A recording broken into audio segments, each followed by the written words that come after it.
I'm having a chat today with a guy who I've had many previous conversations with, but it's been quite a while since we last did chat. So welcome back to Ole Dammegard. Welcome, brother. Thank you so much, Mark. It's great to be back. Author, activist, truth seeker, and researcher into the phenomenon of false flag terror events, to the point that your work has even spawned its own verb, Dammegarding, meaning to look into all this stuff. You know you've been put on the map when your name becomes a verb, right? Well. So now I'm a noun and a verb. So I go for what's the next one? Is that An an adjective or adjective. something? Adjective. Okay, that is my next goal in life. Exactly. So I believe we find you in Bali these days, right? We do indeed. We actually escaped here a year and a half ago, and absolutely loving it. It's still part of the world. I mean, there are still crazy rules here, but otherwise than that, it's a beautiful, beautiful place to be. So I feel super blessed on a daily basis. Sure. And no requirement for a poison dart to get in, I take it. Yeah, all the time, all the time. They're pushing it hard here as well. So yeah, that's just the way it is. So you don't need the arm spear to get into the country. You do. Oh, well. I was hoping you might be on the exception list because there's a small handful of countries that aren't doing it, not many. Not at all. On the contrary, I think you even need two. But I mean, the rules are changing on a daily basis. They've just started accepting people from different countries in. I think there was a list of 23 a week ago, and now they added some Scandinavian countries as well. But it's still, as far as I know, double jab and quarantine and PCR Oh, my on days. arrival. So it's like, So did you have to go through all that to get in then? and next question. Okay. Well, it does look like a real idyllic location to be in. And I saw you in the video to your song Wake Up, where you're playing guitar on the beach. And who knew you were such a rock star? Well, I knew. Not that I was a rock Clearly. star, but that I've been playing for my whole life. So no, it was so amazing to be able to do this with my friend Mo in Spain, and it came out of divine synchronicity. It was just amazing because I recognized Mo. When we moved to Spain, or we escaped to Spain as well, some 22 years ago. And when we came to Spain, we started from absolute scratch, no money, no work, no job, no language, no nothing. And one of the ways we were trying to learn Spanish was by looking on Spanish TV. And there was this program called Operación Triunfo, which was sort of the Spanish early version of like an X Factor type of thing. And one of the finalists was this guy called Mo Anton. And this is a very unusual name, especially since he's not Spanish. But he speaks fluent Spanish, but he's German or Swiss. And anyway, so a few years ago, I think it must be close to 2 years now, I was contacted on Facebook by this guy called Mo Anton, just thanking me for what I do and that he had been following me and so on.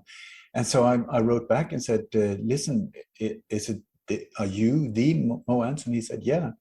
And so we started a conversation because I always really like people who are not just empty words, but they really go for their dream, whatever that may be, window cleaning or rock star, whatever, but to excel in whatever area.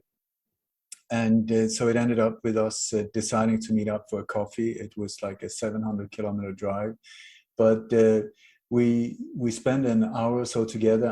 We really liked each other. And then before we left, I just said, listen, Mo, maybe you don't know it, but I made 2 solo albums over the years. And if there's any of my songs you like, then feel free, chop it up, turn it upside down, make a new one out of it and so on. I didn't think more of it. And then I left. Like a couple, 2, 3 months later, he contacted me and he said, listen, I've taken your song From Prison to Paradise, which is also the name of the album, which I named after meeting David Icke in 96, I think it was. And so he said, I made this song, it's built on your song From Prison to Paradise, where the chorus is wake up, you gotta wake up. And I've made a new song out of it. And I listened to it and I was like, wow, it's amazing. I love it. And so we started, but that was just sort of the basic structure of of the song. And then we started at the same time. I think I moved here to Bali, and then we started doing that. I started recording guitars here. He was recording vocals and stuff in Spain. He was in lockdown. We were in lockdown here. And then over the months, it started becoming better and better. And in the end, we said, my God, we should make a video as well, because this is a zero budget project. I mean, there's not gone €1 or pound into it. And so we were talking about how to do it. And I said, I can film here if you film where you are, and then we can just mix it together and edit the whole thing so it looks like it was made so like uniform whatever you want to call it. And so we started doing that, and then Mo came up with the idea, why don't we film somebody with their eyes closed, and then every time he sings wake up, we have somebody open their eyes. And so it started out with my daughter, she's the first one, and our friend Adi here, who helps us here in the house and so on. These are the two first ones. But then I sort of added, and in the end, I think we filmed about 100 people. I really felt for you a few years ago when the spate of ISIS so-called terror attacks was sweeping across Europe. There was a spate a few years ago where we had virtually one every few days, and it was moving from location to location. You must groan every time one of these gets announced in the mainstream, because there go any other plans you may have had for the next few weeks, as you get called on as the go-to guy to pick the whole thing apart and show how it was done, using crisis actors, using green screen fakery and all this. But then a very strange thing happened. ISIS just seemed to magically go away right at the point that COVID arrived. They were strapping on their masks. Well, they had them anyway, really, didn't they? Ski masks. And they were distancing and staying at home in their caves, doing what they were told. And now COVID seems to have magically disappeared now that Ukraine is happening. Right at the time that the Ukraine situation kicks off, COVID is on the wane. Do you ever get the feeling that the same forces might be behind each of these scams, and they can only handle running one at a time? No, Mark, I have no idea where you got that idea from. Oh, that's just me then. The answer is yes, yes, yes, yes, yes, yes, and yes. That is about it. Because what we're looking at is a massive manipulation through media, through news channels and so on, that are controlled by the same forces that are trying to divert the attention to wherever they need people to either look at or look away from, to be able to pull through with their follow through and pull off their New World Order agenda, which just comes out with different titles. Now it's called Agenda 21 or the Fourth Industrial Revolution, different names, same bullshit. And so absolutely, yes, we are up against a puppet master that are just trying to play with our minds and try to make us absolutely very, very scared and easily controlled, and so that they can push us into this corner where they want to be able to control every aspect of our life in so-called smart cities, where everything is connected, or the Internet of Things with the backup or the need of at least 5G, 6G, 7G, because of the need for really high velocity bandwidth, so to be able to pull this one off. But this is it. That is it. All of these different operations, alleged attacks, alleged mass shootings, alleged cars crashing into crowds, all of it are part of pushing us into that whole thing. Also with directed energy weapons, starting fires and laser fires from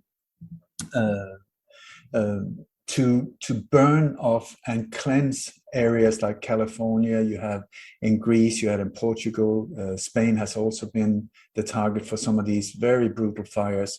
Australia as well, with then lots of anomalies when it comes to what happens to cars and houses and all of these things that are just leveled with the ground or melted. Half an engine block is just melted and the rest of the car is intact. You know, it's absolutely bizarre things that happen. But these are also part of pushing people away from certain areas, especially where they want 5G layout, rollout, or they want to, clean the area for whatever reason. So all of it is, it's one. This is what makes it easy nowadays. It's like they focus so many years and generations to concentrate the power to fewer and fewer and fewer. So now what we're looking at is just one octopus with a lot of tentacles going into many different areas, including the music scene where you are, but it's the exact same octopus that we're up against. And so it makes it quite easy, I must say. And these individuals, they are talented when it comes to being able to lie and manipulate and deceive. That is their talent, but they're not very creative. And this is where it's a benefit for us, because the operations are just the same script, the same actors, the same. Oh my God, it just gets absolutely boring. But that is what we're up against. Yeah, they're not very creative or imaginative. They've shown this to be the case so many times. And I gather you received some insights towards the end of 2019 that something major was coming down the pike. And was this as the result of inside intel type information that had come your way? Or was it more intuitive in nature, just feelings that you downloaded or channeled? No. I don't download anything. I mean, not like in a psychic way, not whatsoever. It's just that I've been breathing down the neck of these individuals for many years, and I've learned a lot of the modus operandi that they're working from, also the lingo they're using, and so on. So, and this is where I've been able to predict or connect some of these attacks up to 2 months before they happen. It's actually 64 up to today's date. So if you want to, I can go into that, because that is a massive thing, but it will take a little time for me to explain what I really think was planned behind the whole Corona operation, what actually was planned and what they did not manage to pull that off, because we managed to stop it. So if you want to go down that lane, I'll be happy to, but it will take a little while. All right. Well, we'll probably leave that one there for now then. But how often do you feel the sick ones have to roll back and revise their plans in response to the likes of you spilling the beans on what they plan to do and putting all that information out there? Do you feel this happens more than we would know in terms of them having to stop plans in their tracks for fear of it becoming too bloody obvious, when many people have been warning about what they want to do, putting spanners in the works, placing obstacles in their path? It's a really good question, Mark. And I would say yes, and yes again. And this is not me speculating, but I have that from insiders like former CIA whistleblower Chip Tatum, who was the top assassin and commander of George Bush Sr.'s private hit team Pegasus, being part of taking out at least 14 different individuals. And also he was a CIA pilot for all the president from Richard Nixon up to George Bush Sr., so not an amateur at all, who was also involved in so-called false flag operations during his career.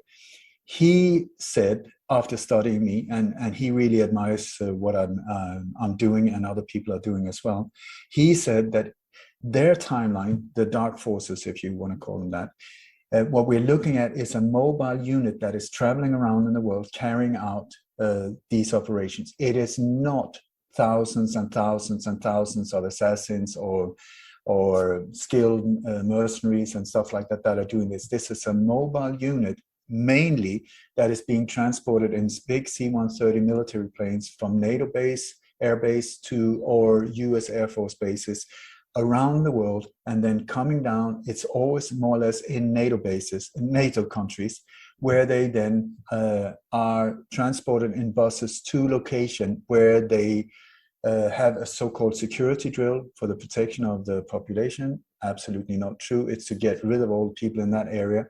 And then during the so-called drill, that is an absolute must they have in the preparations for this whole thing. That's when they rehearse. That's when they do a lot of the filming, make sure that they got high quality photos of the alleged attack or mass shooting that will then occur. It's also when they get all the vehicles in positions, all crisis actors, directors, catering, makeup facilities, whatever is needed, including toilet and shower facilities. All of these things are set up, and then they prepare this whole thing, and then the very next day or so they go live with, but it's then being broadcast out in live media all over the world as this is happening right now from Brooklyn, Manhattan, or from wherever, Norway, Stockholm, Melbourne, Toronto, doesn't matter. It's the same small unit of about 150 people that are traveling around like a rock group on tour, performing the exact same show. So it's just like watching Pink Floyd in Frankfurt, as in Johannesburg, as in Stockholm, as in Oslo. It's the same. And this is one of the reasons also that I've been able to identify them so many times over and over and over again. So what Chip Tatum, the CIA whistleblower, what he said was that the timeline that these forces have is very, very tight. And they need to, for every single one that they pull off, they need that to go through successfully to be able to pull off a whole long string of other operations that all work hand in hand. And so every time we manage to mess one up, it can delay them for months. This is it. This is his words.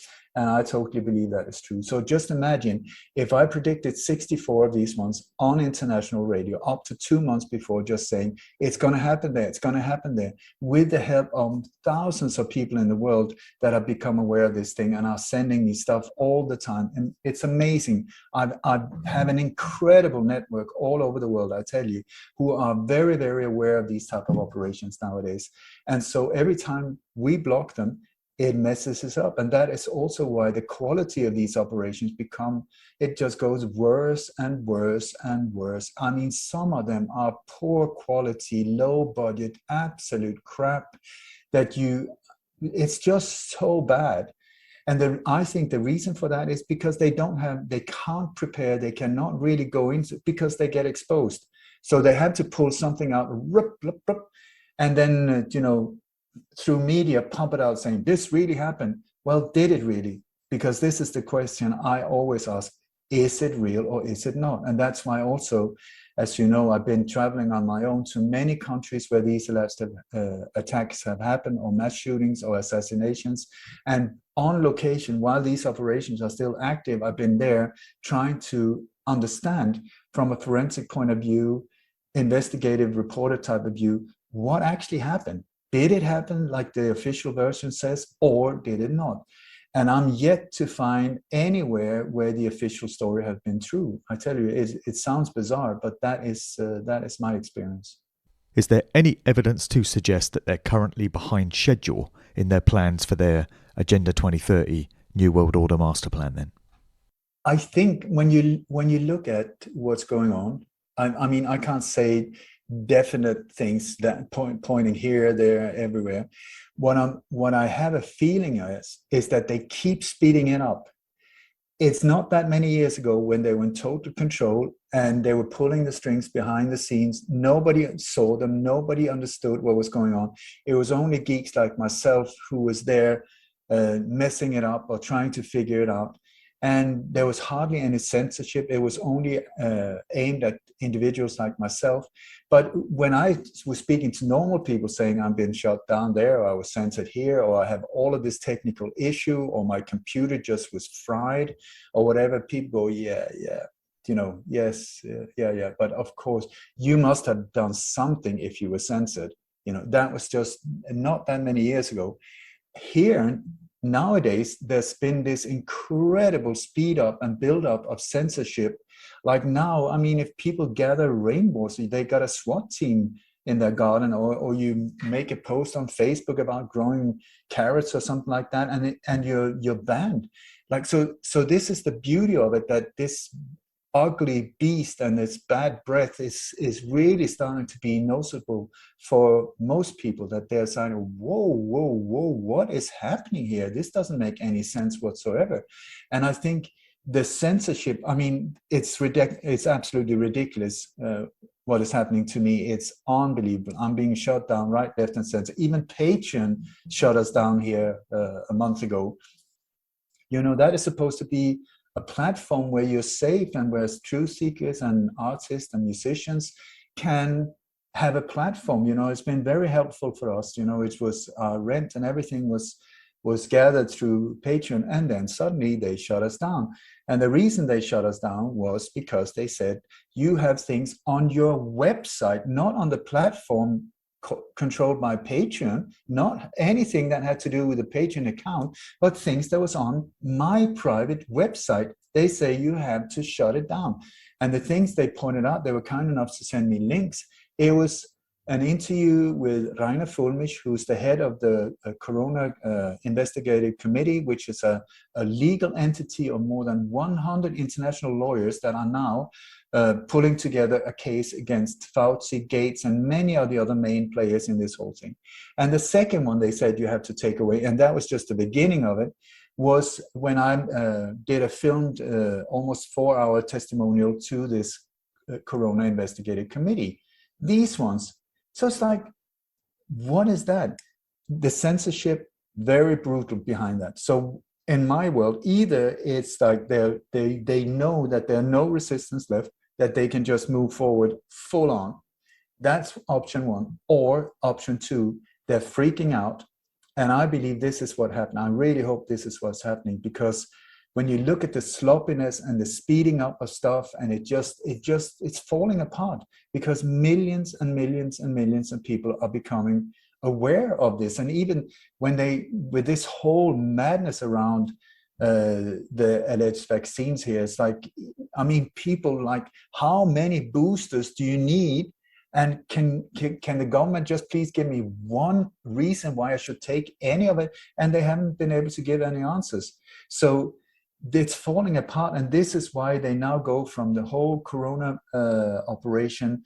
Then they went straight into like a diversion with the truck thing that I unfortunately would say was controlled by them to play their hand, to be part of breaking down society.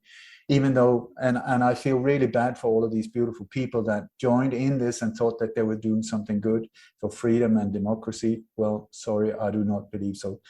Then that didn't work, and it started falling apart. Then next diversion, they started doing right, left, center, and then in came Kazakhstan and the Ukraine, both of them that I predicted more than a month before it happened. Yeah, and now we're here, which is a really, really interesting time.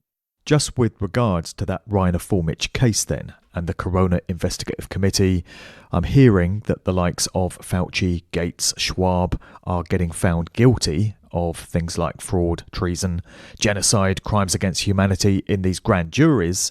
But for the moment, they're guilty in name only, because nothing in terms of real-world action has taken place. And I wonder if you feel that it's actually going to, and if this whole thing really is going to go anywhere, because my mind goes back to this tribunal that took place in Kuala Lumpur, Malaysia, many years ago, 2005 I think it was, where Tony Blair and George W. Bush were found guilty by the jury in that tribunal of war crimes, and yet both of them are still walking around free men and may well die peacefully in their sleep as old men, freely, the way things are going. Do you think this Fulmich grand jury case is going to yield the kind of results that we want to see, or is it just going to be on paper only? Mark, I'm totally the wrong person to ask. I really like Rainer, but I don't know him. I've been spending some time with him still. I don't know him. I don't know if he has a different agenda. Some people claim that he has. I've seen nothing that has brought any fruition, like you said, the War Tribune in Kuala Lumpur, where one of the judges was my friend Alfred Lavermont Weber. And just like you say, Bush Jr. and Tony Blair, and I think it was Dick Cheney, all of them were sentenced for crimes against humanity. And this is an international court. And still, they're walking around playing with their belly button like if nothing had happened. So where's the power behind to do these things? I think Ireland was one of the countries that acknowledged this court, and still Bush came there. He should have been arrested on arrival, but he did not.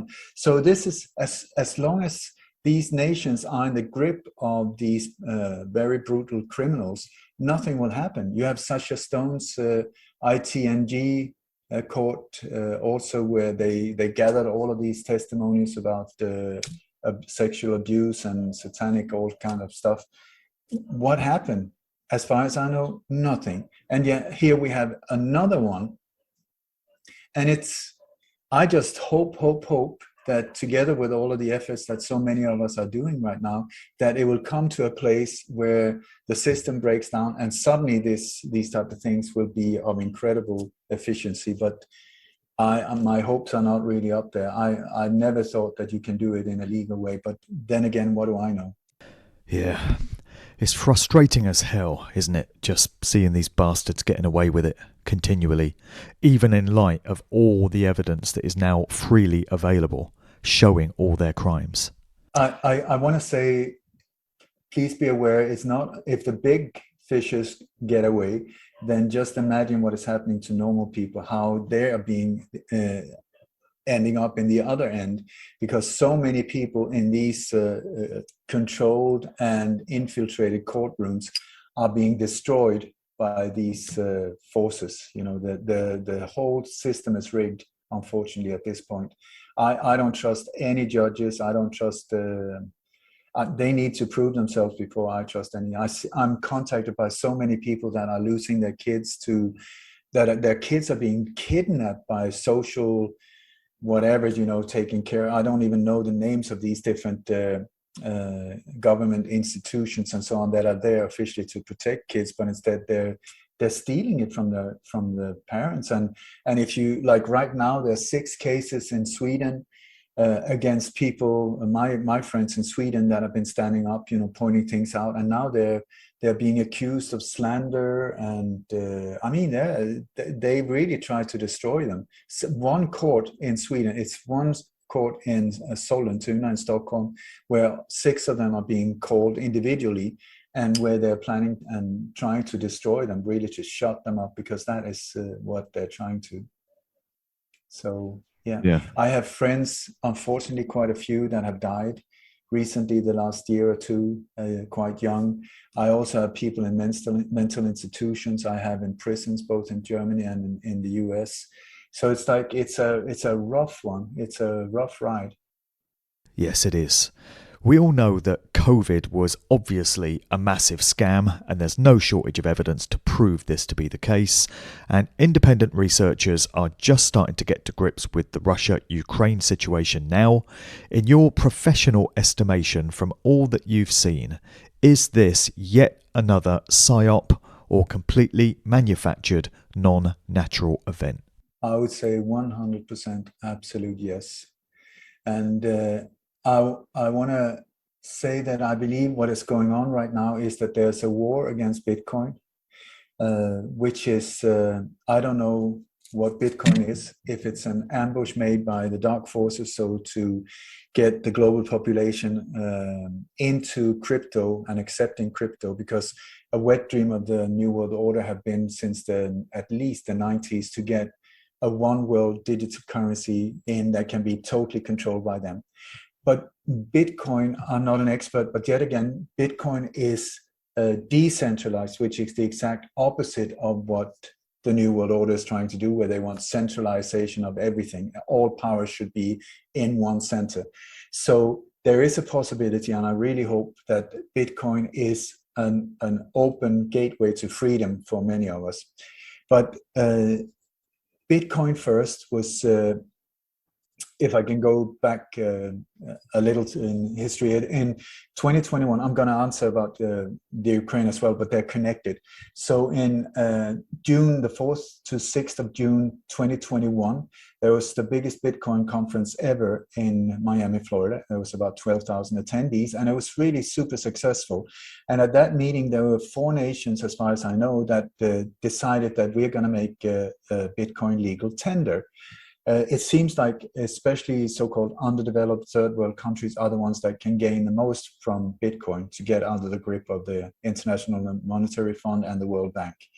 And so El Salvador was the first one to say, yep, we're going to do it.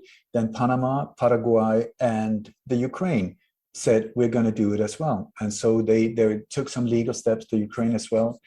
And just a little more than a week later, when Paraguay was really going to go, yeah, we're going to do it, then there was a a building collapse in Miami, a building apartment block that just went straight down into the wall. Parts of the building just went straight down into the ground. I have footage that shows that it was absolute controlled demolition. And among the victims were the sister-in-law of the president of Paraguay. It was her husband, and their 3 kids. After that, as far as I see and understand, Paraguay seemed to have pulled back. So I would not be surprised if one of the reasons that building went down was to fear controlling the president. I mean, management by fear and intimidation. By not being able to hit the president straight on, they went for somebody that was close to him. So anyway, Paraguay out of the picture. Then in September 2021, El Salvador said, go for it, and they made the Bitcoin legal tender. On the 8th of September, Ukraine passed a draft law to legalize cryptocurrencies. And then in January, on the 5th of January, almost at the anniversary of the Capitol Hill attack, if you remember that one, which I predicted 1 week before it happened at the Navy SEAL Michael Jaco's show, because I found clues that were pointing straight to it. That whole thing absolutely staged 100%. But they love the anniversaries of these events to start new things. And I had, in November and December, I had found clues that were pointing towards Kazakhstan and the Ukraine in 2 attacks in NATO Norway.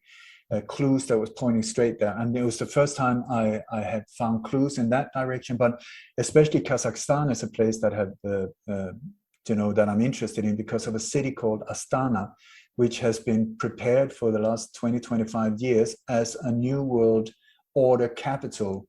It's very bizarre. The whole construction of buildings, it's so Freemasonic, it's out of this world. But anyway, so I thought it was interesting with these clues pointing towards Kazakhstan.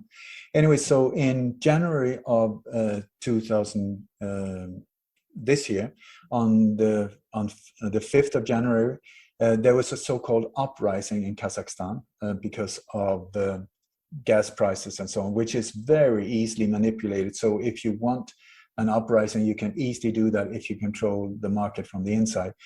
Anyway, so one of the first things that happened when this whole uprising came in and there was all kinds of turmoil going on, they shut down the internet. And the thing is that Kazakhstan is, at that time, was the world's 7th strongest Bitcoin mining nation in the world.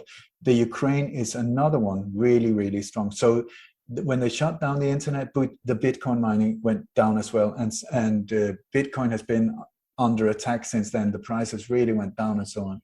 Then came just a few days later, Tonga, this small little island in the middle of nowhere, a nation in the middle of nowhere, on the 15th of January said, we're going to be the second country in the world to make Bitcoin legal tender.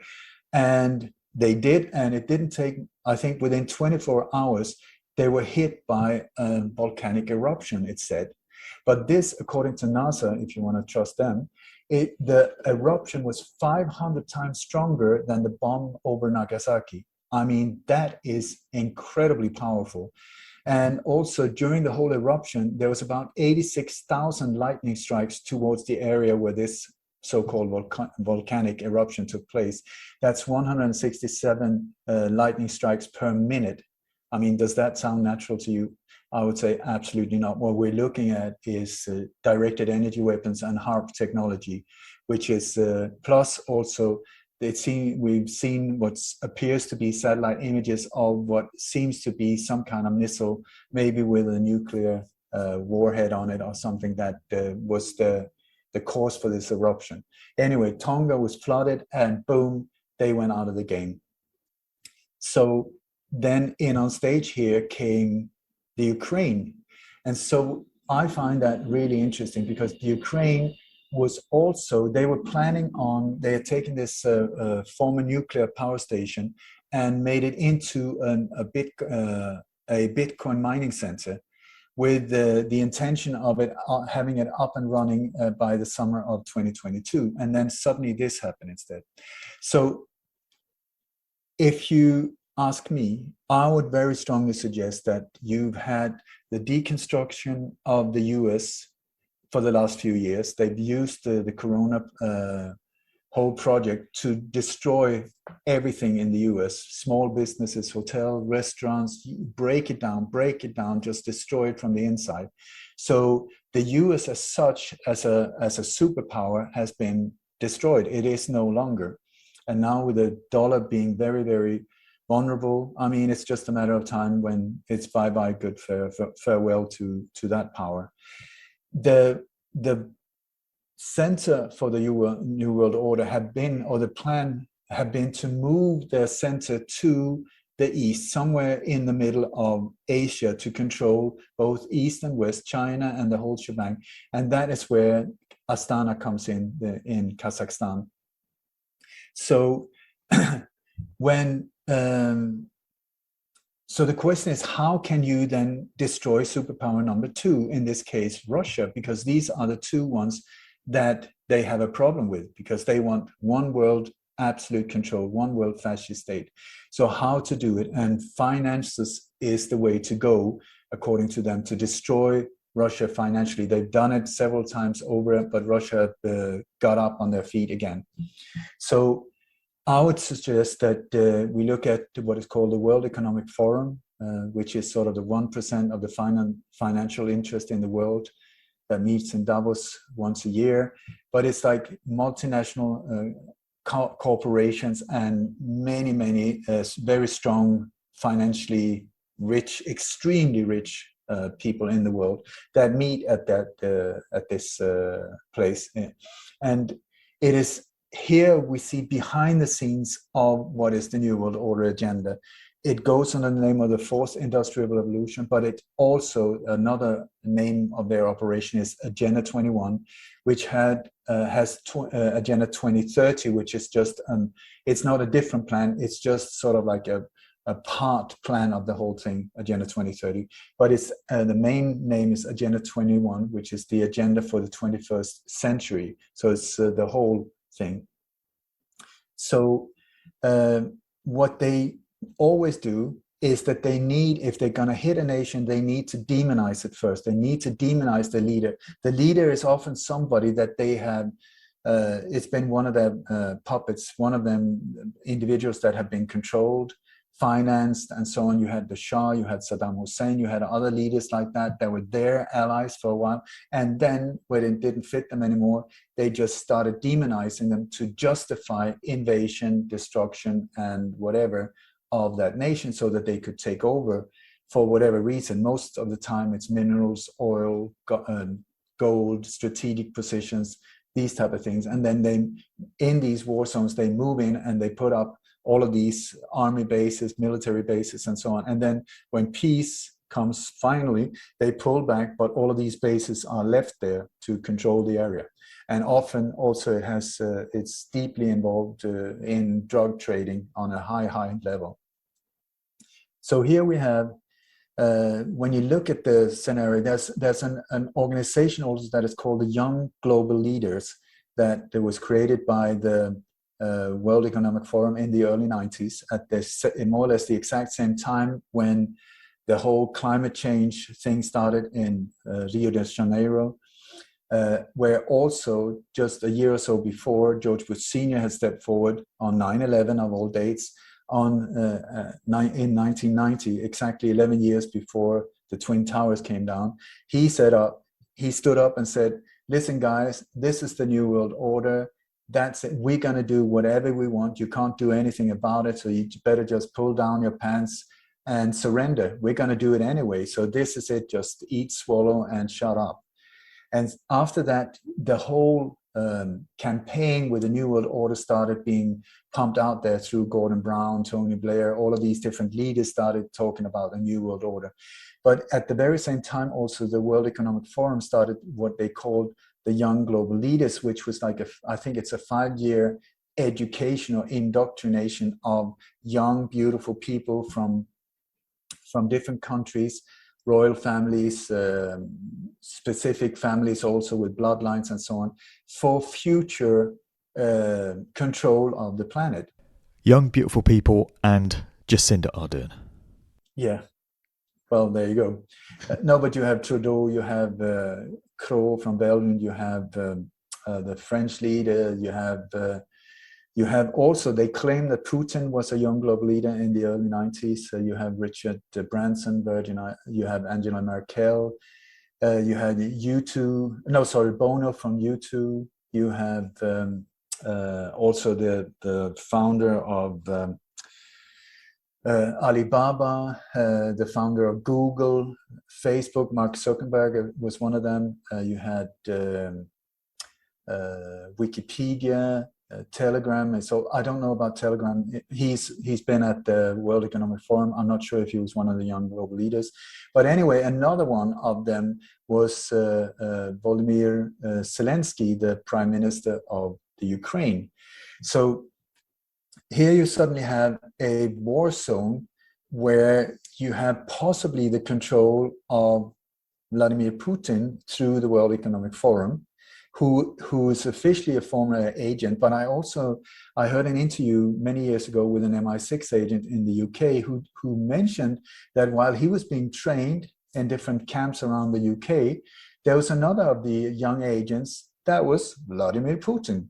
So is he an MI6 agent as well as a former KGB? Because when you look at the power structure in the world, these different agencies like the CIA, Mossad, BOSS, MI6 and so on, down on the street level, they look very separated. But up at the top of the pyramid, or actually the pyramid is upside down, so at the absolute bottom of the top of the pyramid, they're connected. So it's not unusual that they're agents of more than one agency. So you have Boris Johnson, his dad was MI6, so it's very possible that he is also MI6 involved in this whole shebang. And so you have him controlled by the World Economic Forum. Then you have Zelensky, the Prime Minister of the Ukraine, who's an absolute joke when you look at it. It's bizarre. This guy is a former actor who played in a comedy show where he played himself now. It was called Servant of the People, something like that. And for 5 years, he was this comedian he was doing a great job and people loved him. He graduated from the Young Global Leaders in the year 2000. And then he became famous with this show. He was also a stand-up comedian. He was also in some bizarre transsexual music videos. And his wife is a screenwriter. And anyway, so the production company that produced this series, Serving the People, I think the name is, and I think the name of that one is Caput 95 or something like that. That production company created the political party, Serving the People, that will then took him to election as Prime Minister of the Ukraine. He'd never served as a politician ever. And now his government consists of people from inside the movie industry and also in the oil industry and people from that production company. So it's like the whole thing is just bizarre. Like he is the perfect person to act and play out a role. So when you look at what happened at the Ukraine, I want to recommend a movie called Wag the Dog, W-A-G, Wag the Dog, with Robert De Niro and Dustin Hoffman. Woody Harrelson is in it as well as Waylon Jennings. No, that's not his name. Willie Nelson. Anyway, that is a movie that was made in 1998 where it describes more or less the Monica Lewinsky event. Do you remember when Clinton, did he have a blowjob or did he not? That was the whole point of that thing. But in the movie, the president, it's just before election time, and he has had an incident like that with a young girl in the White House. So they have a massive problem because he might lose the upcoming elections because of this whole thing. So the scandal is about to explode. So the White House calls in Robert De Niro, who's a very discreet fixer. He fixes problems. So the way they do it in this movie is that Robert De Niro says, get the president out of the way. So he flies to China and he stays there, say that he's sick so he can't make any comments. And while that, he creates this incredible diversion of mainstream mind through the mainstream media. So the way he does it is he activates the military forces. He just puts them on standby, you know, the Air Force, the military, and so on. And then he calls for an urgent press conference. So the press secretary calls in all media, and then he says, we're just here today to say that there's absolutely no truth to any rumors about any aggression on the part of Albania against the US. Nothing is true. There's no truth about any of the military installations being activated and on standby. And any rumors you hear about the new B-3 bomber, it's absolutely not true, which is true because there is no B-3 bomber. There is no conflict with Albania. There's nothing. But media goes like, what? And so they check up with the different navies and stuff, and they see, oh my God, they're on standby. So they start writing about this conflict about Albania. So this buys Robert De Niro some hours. And in the meantime, he contacts Dustin Hoffman, who's a famous Hollywood producer. And he says, we need to get this whole thing going. We need an emotional, we need scenarios, we need film sequences from war zones, you know, women and children crying, puppies, kittens, war zones, all of these things to get the whole thing going, which they do with green screen filming. Everything is produced in Hollywood. They play around with it, you know, it comes out beautifully, and then they start pumping it out through media as being live footage from Albania. Nothing is happening in Albania. Zero, and poor Albania and the government are standing in the background screaming, we haven't done anything, but nobody listens to them because it's whoever controls the mainstream media outlet, and that is controlled on a massive scale in the US. So anyway, it just goes on and on and on. And in the end, everybody believes that that there is a war going on. They even have a returning war hero. Woody Harrelson comes back, and they have Willie Nelson make a song about the old shoes. Do you remember we were talking about the shoes as a mind trigger? So the whole thing is, and then in the end, the president comes back and managed to make peace with Albania very fast, and is then celebrated as a hero and re-elected. So when this whole thing in Ukraine started, I just felt all my going off, red, you know, alert everywhere, because this is exactly what we see going on in the Ukraine. So when you look, and you can ask, I think, any type of military and so on, they know that if you attack somewhere, if you attack a nation, one of the first things you do is knock out the sewage system, the power system, the water system, everything to weaken the enemy. That is the first aims of points of impact, you know. That is, you destroy the structure, the basic structure of that society, so that you can more easily take over. Here, we see nothing. The only thing that has been shut down is the internet, and in certain areas, the phone system. So the internet, so that the people inside the Ukraine have no idea what is being said on the outside. The phone lines also have been cut in many areas, so they are in no contact with what's going on the outside. So is it okay if I ramble on here? Yep, keep going. Okay, so we have this whole thing where it is said that just a few weeks before this happened, I think it was the US State Department had a press conference, very similar to the one in the movie, where they said, we have just found out that Russia is planning a false flag attack on the Ukraine. And I thought that's interesting, because the term false flag has, as far as I know, never been used officially. It's only been people like myself who are pointing it out. And a false flag is a psychological operation where the victim is actually the attacker. The victim is actually the attacker. It's an absolute mindfuck where you turn it around to justify whatever you are doing, saying, well, he hit first. So in this case, if Russia was actually planning a false flag against the Ukraine, they would stage that a Ukrainian attack against Russia, so that would justify Russia from invading and taking over the Ukraine. This is not what we've seen. Instead, what we see is that the Ukraine is being invaded by Russia for no apparent reason, absolutely no reason. Russia just got in and said, we're going to take over everything.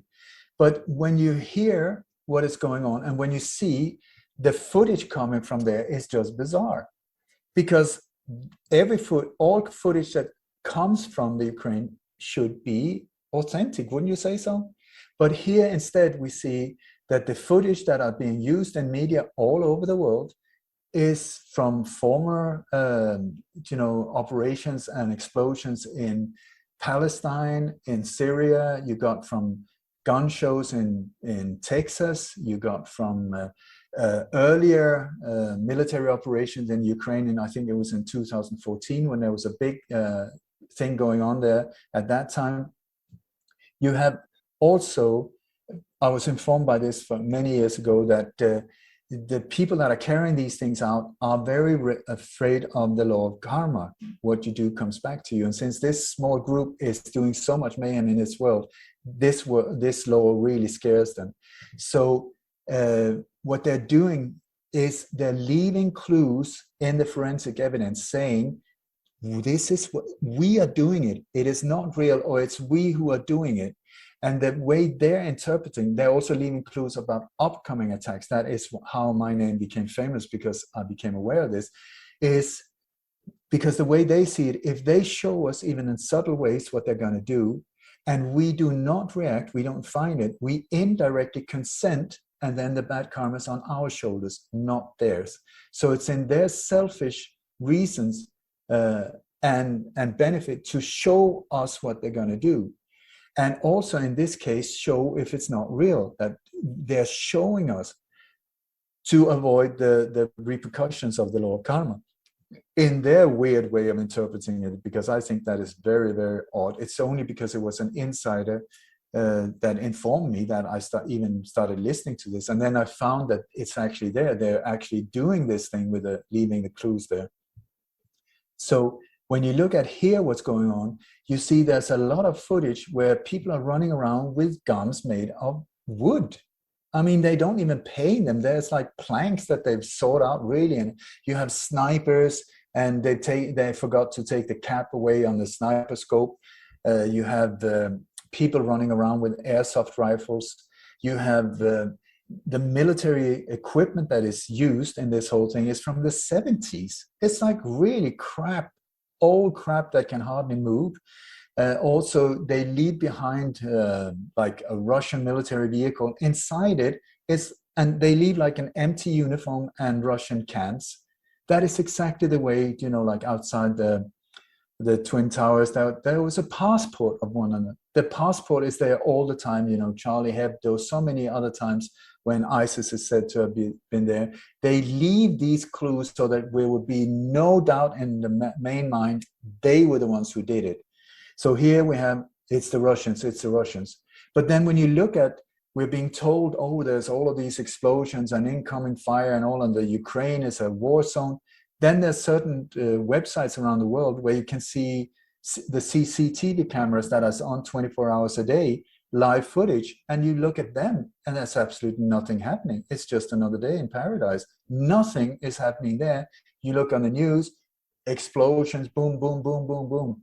Then you have some images that are used from a computer game called Arma 3. And now the producers of that computer game have sued some of the news channels because they're using their footage. And some of the photographers also are just pumping out images that are absolutely not true. It's just bizarre when you look at it. And in my newsletter, I point all of these things out.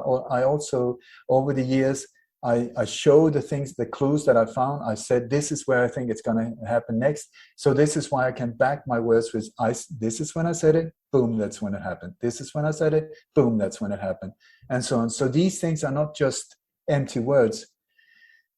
So do I think that there's actually anything going on? Yes. In certain areas, certain villages and so on seem to be shelling. I mean, there have been incoming fire and so on.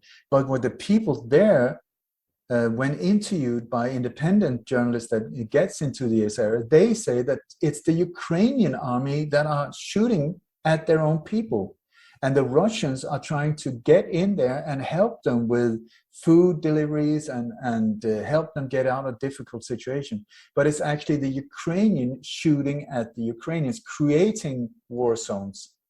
So that is, I would rephrase that and says, it's people in Ukrainian uniforms that are shooting at the Ukrainian people. Because where did ISIS go? I thought it was really good that you mentioned that before, because you had ISIS that was created by the US State Department, Mossad and CIA, funded by Saudi money, and also I think a lot of the GoFundMe campaigns that have started after alleged terror attacks goes into these black ops, funding these type of things. But ISIS went into, it just stopped existing when Corona hit. Not a terror attack, nothing, no beheadings, no nothing of all of that alleged crap. Where did they go? Many of them were private contractors out of work. And so when you look at the map from Syria or the Middle East up to Ukraine, it's not that very far. It's a few hours on a plane and a big C-130. And suddenly you have military people with knowledge about guns and explosives and how to drive old tanks and whatever in that area. Give them Ukrainian uniforms and boom, you got yourself a war. So I don't believe the official narrative at all, nothing. But what I do believe is that we're looking at an absolute staged event there to destroy the USSR or Russia. Not the USSR, but Russia as a financial thing. And this is where the World Economic Forum, that controls so many of the big companies, are pulling out, totally organized, pulling out at the same time, just ripping out the carpet away from underneath the Russian people and the whole nation. So I believe this is what they're doing. They're destroying it as a superpower so that they can take over. Yep. Same shit, different day. Now, it doesn't take anything of a trained eye, because I don't have one by any stretch, to be able to see that doubles, actors and CGI deepfakery, a combination of all these elements, has been taking place in recent times with various public figures and so-called world leaders.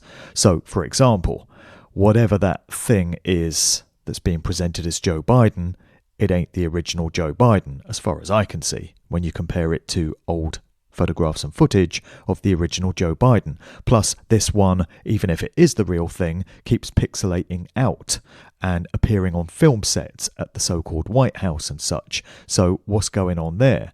Then you got Vladimir Putin, who these days looks very different to how he did before, even accounting for the aging process and the fattening of his face. He still looks completely different, like two different people when you compare him to photographs of many years ago. Then you've got the Queen. The Queen has been appearing in the form of CGI deepfakery for the best part of the past couple of years. She's grinning all over the place. She's never been happier since Prince Philip supposedly died. And it's quite obvious to see that it's a CGI version of the Queen, appearing on Zoom calls and everywhere else. And she keeps pixelating out as well. There's a video of her walking with Justin Trudeau, and both of them just keep breaking up in terms of the CGI. It's not very well done, and it shows you that it's not the real people. There's a double of Prince Charles that's been used in public appearances, not a very convincing one, looks nothing like him. Some people feel that Boris Johnson is not the man he once was. So we seem to have, or we've definitely got, I would say, the use of doubles and CGI going on with some of these people. And so the natural questions which emerge are, what the hell is going on? Who's behind it? And to what end? Have you got any thoughts on any of this? Yeah, and I go back to where I hope and believe that they're really getting very scared, and they're going into hiding, and they bring out doubles or CGI, making the impression that they're still there, that they're still around. But I mean, nowadays, with you got all of these apps where you and I can swap faces, and you got like voice identifying programs that can just copy, so that even in live footage, if I say something, it can sound exactly like you, and your face would move as following my words. And I mean, that is just something that we know about. Then imagine the technology that is available for them, who have been trying to hide these things for us for many, many years. And normally they say that whatever technology that is available is about, we're some 50, 60 years behind. So just imagine, and this is here where, like you say, Joe Biden, and it's not speculation when you suddenly see that his hand goes straight through a microphone or is on the wrong side of stuff and stuff. It's not speculation. They are manipulating stuff.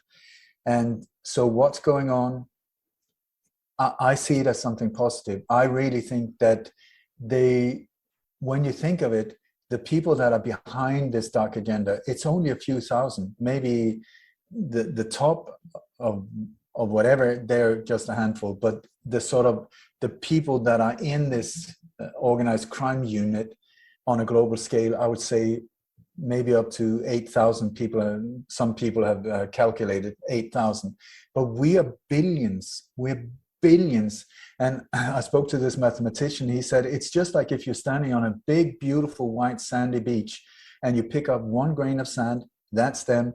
The rest of the beach, that's us. So I don't envy them, because they are shitting themselves, I think, because when you think of, just imagine if you have been up to so much bad for such a long time, we're talking generations, and now people are suddenly starting to see, oh my God, they are the ones who have been doing it to us. Normally people are not very gentle with individuals like that. Traders have never been looked upon with kind eyes.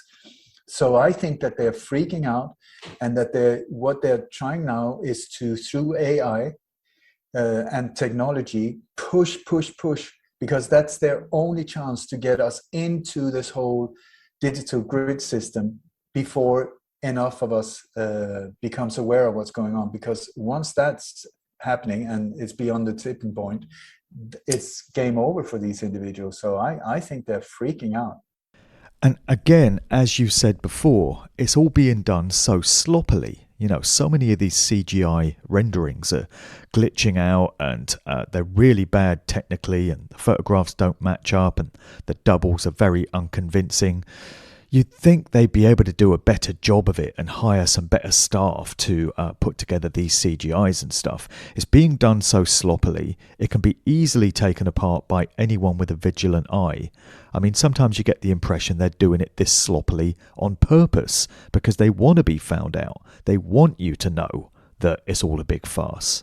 And we're back to the law of karma, possibly, that they're showing us, they had to show us that this is not real. They had to show us, so that if we don't see it, we indirectly consent, and then the bad karma is on our shoulders. That's the only explanation I can give, because I don't understand why it's so sloppy. I mean, at one point I even felt like, listen, I'm going to go and offer my services to these guys and say, listen, I know what to look out for. I can do a hell of a lot better job than you, just because I got annoyed with the low quality of this. But so it's either that, or that they really look upon us as useless eaters, most of us, that we won't notice anyway, so why even bother? Maybe they're just mocking us. Morbid, satanic mockery of our profanity. Or that as well. I mean, look at them. When you see the way they use names of alleged victims and attackers, it's like many times with a sexual undertone. Bend over, you have Annie Dick on Ass. And there was a Dr. Lube at that Orlando gay nightclub shooting. And somebody pointed out to me just the other day, actually, that the name Putin, if you look at it, if you break it up, it becomes put in, possibly as in he was put in to that position. Well, you can always find stuff like that. It could be true. It could. I don't know if that is a normal name. I don't know Russian names at all, but yeah, for sure. I mean, I don't. They're doing it on purpose. Like George Floyd's teacher from his first years in school, she was more or less the same age as him, and her name was Waynell Sexton. Waynell Sexton, really? And there's so many Richard Cockburn, Richard Dix, Dix, Cassandra, Joe Cox, Raymond Cockburn. I mean, it's so many, huge Dickinson, uh, so many of them. And also there was this plane crash some years ago that they now claim that it was just like a joke. But as far as I know, and I got it from before it was sort of exposed, was that there was this alleged plane crash, where the name of the pilot was Fly Too Low, and the second in charge, his name was Holy Fuck. And these type of things, like you had to give it to them. Either they're sitting having they're high on something and just laughing their heads off, or they're doing it on purpose. I don't know. I'm very worried that it just speaks to their absolute arrogance and hubris, and their belief that they can take the piss right in front of our faces like this and still get away with it. That's how sure of themselves they are. Possibly. I don't know. I hope you're wrong, but I don't know. I hope so too. It's only in the future that we will be. I mean, either we go down the drain, and then this is not a nice place to be at all if they get away with Agenda 21, or we transcend this whole thing, and it's going to be absolutely amazing to be alive. So the choice is up to us. Yep, well, that's the start of the monologue on your Wake Up track. So I keep hearing about this great awakening which is underway, and on a positive day I can see evidence that it's underway. People are clearly waking up to truth, but at other times I don't always have positive days and I see things from different perspectives. So on these down days, it can seem to me that at the rate we're currently going, it is going to take another 1,000 years or more for enough people to wake up to really have an effect and really start to tip those scales in our balance, in our favour. And we don't have even a fraction of that time left to us. So is this mythical awakening really happening? And how close are we to having that one great party that you've spoken of before, which I want to DJ at, where we can all celebrate finally winning back our freedoms and having shaken off this tyranny, this slavery, this evil that has pervaded over humanity for so very long? Are we really going to get there, realistically, anytime soon? Well, let me polish my crystal ball. I have absolutely no idea, but I know that this is just another day, that it's up to me to either live in fear or live in freedom, and I choose to live as fearless as I can and do my absolute utmost for humanity and in selfless service. And that's everything I can do. Treat the people, the world, the nature, animals, the absolute best way I can do, every single situation, every single step forward. And I mean, really, when you think of it, I think that the plan was that we should have been shut down by the year 2012. They're still trying to do it. We're up against the biggest propaganda machine the world has ever seen. We're up against all kinds of, I mean, they're using everything against us. And what is pumped into these weapons of mass destructions that a lot of people are injecting themselves with. I mean, also, we're being attacked from all different angles in life, and we're still standing. So I think in one way we should just celebrate and say, well done us. And then for the rest, it feels to me like humanity is almost separating into two different realities. I talk about the 3D reality where most of us come from, where everything is, there's no corruption. You can trust the police, the military there to protect you. Politicians would never lie. As long as you pay tax and shut up and don't walk against, if there's a red light, whatever, you will be fine. But then in 4D reality, and sort of if we say that reality is, we're talking frequencies, and there's this awakening, this raising of frequencies. Many are talking about that. So let's say that we have a radio receiver in 3D reality, and that radio receiver, when you put it on, boom, is playing classical music.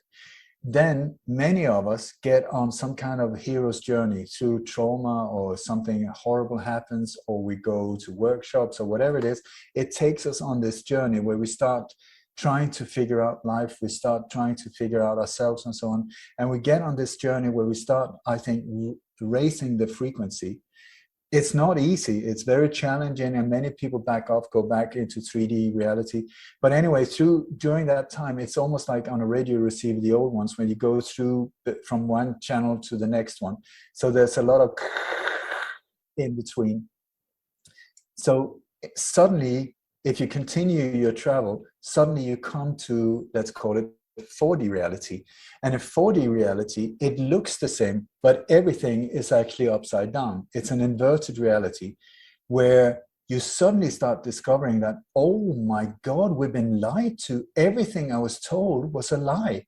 Everything is actually upside down. This is the world of the CIA. Black is white and white is black. We're behind the mirror. And the people who have been controlling us have all the time been in 4D reality. That's why they were able to control us in 3D.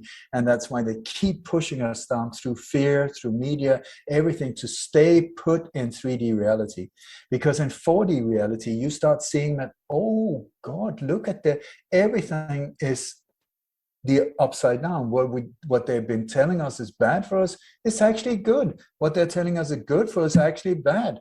The hospital is where they're killing people. The child protective services are kidnapping people. That pedophile that was just fired because he had molested all of these, suddenly he's head of NATO. What is going on? So in 4D realities, a lot of us gets very frustrated. Many people get very sad, depressed, they get anxiety, they're so frustrated, they don't know what to do with themselves. And this is where inner work is super important, I think, so that you don't spread this crap around you, but that you really deal with your inner things. But once you do that, you start seeing this is actually what is going on, and you start seeing the world clearly. If you think you live in a mad world, just turn it upside down and suddenly everything will make sense. I guarantee you. So there was another guy, a bearded guy, I think it was in the year 2010, some guru, who said that humanity by the year 2012 will be separated into different units. And he said it's going to be like a train station and a train. So let's say train station is 3D reality and the train is 4D reality. So he said by the year 2012, the train will start to move out. Whoever wants to go on the train, do that. You can still run and jump on it, but it's starting to move out. He said 2015, the train has started really to get momentum. Still a chance to get up or on or whatever, but still a chance. You can still communicate. By the year 2020, the distance is too far. It's just like a boat that is leaving harbor. You can't even shout to each other.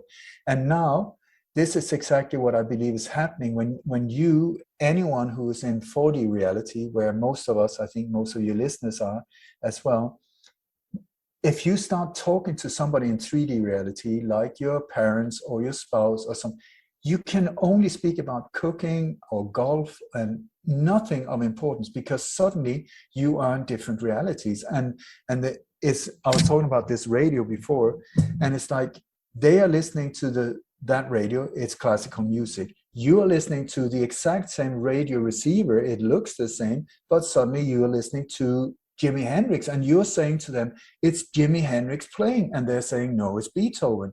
And they're looking upon you as being crazy. You're looking upon them as being asleep.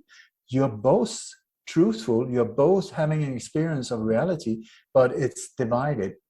And I think this is what is going on at the moment, that humanity is being divided into two, just like a cell, a one cell. If you look under a microscope when life is created, for some reason one day it just decides, I'm going to suddenly divide into two. And it goes bloops, and I'm sure there's going to be separation, anxiety, and stuff like inside that one cell, and sadness going on. But boom, it happens, and life is created. And to me, it almost feels like this is what is going on here, that we are being separated into two groups. One, and the vax whole thing and mask thing is helping us to just see, oh, that's one. And so which side are you going? Are you on the train or not? But there's one thing I want to add, is that I call it the popcorn effect. There's this beautiful thing as well when people many times hard-headed, no, no, no, no, no, and then suddenly they get it. And when they get it, it's just like their mind explodes overnight, like boom, and like a popcorn. And the beauty of that is that there's no way that you can press your mind back into this hard, small little shell that the corn was before. Now it has exploded and you are awake. So that popcorn effect can almost make people jump from the station and onto the train. The blessing is, I would say, that on the train, suddenly you meet all of these new friends and like-minded, and it's like you start talking right away. You can feel it's 3D or 4D, and 4Ds are like, my God, we're family, we're the new tribe, we love each other, we can speak freely. It's amazing. It used to take years before, and now it's instant. You just see, oh, here's another one. And so there's this filtration going on that is painful and horrible and beautiful and fantastic at the same time. Yep, great message. There does seem to be a fair amount of overlap and correlation between your core work and mine, in that we both get into this dynamic of placing the truth in plain sight, and the obligation that the sick ones seem to feel towards communicating what it is they're doing, whether it's leaving behind their calling cards and their sneaky little signs and symbols at the site of a false flag so-called terror event, or whether it's their little symbols that they put into their music videos or Hollywood movies or promotional photo shoots, that kind of thing. And I think what each of us is trying to do is to entrain our audiences to become symbol literate, to recognize what these things mean, to see them when they crop up, to comprehend better what it is that they're intended to communicate, because they're obviously trying to cheat karma by putting the emphasis onto us. So more and more have to get used to what these things mean and train their conscious minds to recognize them when they crop up. And I really hope that you and I don't have to be doing this for the rest of our natural lives, because sometimes it feels like that is our destiny. We're on our correct life paths, we're doing what we came here to do, but it would be nice to think there'll come a point where we don't have to be doing this anymore because the job has been done. At this point, yes, but I really hope as well. I mean, I'm longing for, cold beer and kick back and sit and jam or whatever, and just enjoy life. I really enjoy life the way it is, but it's too intense. I mean, there's so many people that are being hurt, that can't handle it. And so I'm really looking forward to when these things don't go back to normal, because normal was absolute mad, but transcend into a whole new future where I really hope it's going to be a beautiful, beautiful place for us all. That's right. I'll DJ at the after party and you can play guitar. Yeah. Sounds great. Sounds good to me. Let's book the date. Indeed, yeah. Sooner rather than later would be good for me. Yep, I totally agree. Let's do it in the next couple of months. Well, next couple of weeks maybe. Works for me.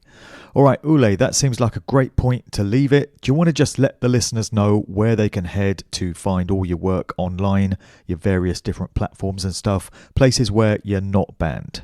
Well, I tell you, fewer and fewer places, because with the YouTube channel has been shut down, our official Facebook page has been shut down, our paid for Vimeo account has been shut down, our Patreon has been shut down. I'm banned on even platforms like BitChute, on breaking events, community guidelines. I had no idea. Odyssey as well. They've stopped video. I'm like, what? But I think wow, I thought BitChute and Odyssey were free of all of that. I thought so too. And as far as I know, I'm the only one that has experienced that whole thing. And this makes it interesting, because is it me as an individual? I don't think so at all. But it is, we are both doing the same thing with showing the templates, how these are things are being carried out. The methods, there are not that many. The color coding, the secret language of how they communicate with each other. So it's like decoding and breaking up their whole game plan. And I think that is why they are so brutal when it comes to shutting myself. And well, anyway, so that's good news as well, because that shows that we're doing good, that it's efficient what we're doing. So anyway, my website is Light on Conspiracies. That's plural, because there's a lot more than one going on. lightonconspiracies.com. And if anyone would like to support Mark or myself, please, we're doing it for all of us. None of us are, I don't think that this whole, for what did they call it? Rich and, fortune and fame is not really the right way to go, because this is a brutal road. And I really want to salute you, Mark, for still being around and doing what you do, because many people have fallen off the wagon, or whatever you want to say. But anyway, but on my website there, I got a membership area. I got a monthly newsletter. We got webinars on a monthly basis also, where we're trying to regroup and get back up in the saddle after Patreon shut us down. And also I've got several books on Amazon, on my website, and so on. And there are donation buttons. So if you feel like what I'm doing is worth something, then please consider some donation. It really, really helps me feed my family and also keep going. All right, great. Ole, thanks for coming on today. And as ever, thanks for all you're doing out there, brother. Your contributions are gratefully appreciated. Thank you. I would love to finish with a prayer, if that's okay with you. Sure, go ahead. I'm not religious, but there is this prayer that I really, really love, and I try to live my life by. And it goes like this. May the entire universe be filled with peace and joy, love and light. That's the entire universe. Every single square inch, centimeters, whatever you want to call it, be filled with peace and joy, love and light. May everyone, and especially the ones who hurt us, be filled with peace and joy, love and light. May the light of truth overcome all darkness. So victory to that point. Because it is really, what is true in my life is that the worst assholes are the absolute best teachers.